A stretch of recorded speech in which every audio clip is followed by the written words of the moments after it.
আমরা শাপলা মার্কা নিয়েই আমরা নির্বাচন করব। জাতীয় নাগরিক পার্টি এনসিপির দক্ষিণাঞ্চলের মুখ্য সংগঠক হাসনাত আব্দুল্লাহ বলেছেন, শাপলা মার্কা নিয়ে আমরা নির্বাচন করব। এনসিপির নয়তো নিবন্ধনেরও দরকার নেই।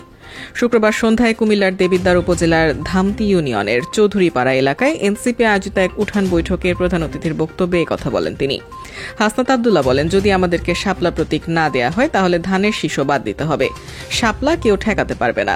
নির্বাচন কমিশন তাদের সাংবিধানিক দায়িত্ব যথাযথভাবে পালন করছে না। তাদের রিমোট কন্ট্রোল এখন অন্য জায়গায়। নির্বাচন কমিশন আগারগাঁও থেকে পরিচালিত হওয়ার কথা, কিন্তু সেটি এখন অন্য কোথাও থেকে নিয়ন্ত্রিত হচ্ছে। নির্বাচন কমিশনকে হুঁশিয়ারি দিয়ে তিনি আরো বলেন, আমরা এখন এই কমিশনকে স্বৈরাচার কমিশন হিসেবে দেখতে পাচ্ছি। আওয়াল কমিশনের চেয়েও নিচু স্তরের সিদ্ধান্ত নিচ্ছে বর্তমান কমিশন।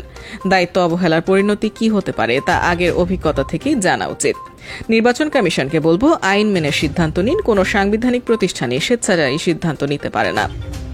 হাসনাত আব্দুল্লাহ অভিযোগ করেন, বিভিন্ন রাজনৈতিক দল আমাদের হুমকি ধামকি দিচ্ছে যেন আমরা শাপলা চাওয়ার দাবি থেকে সরে যাই।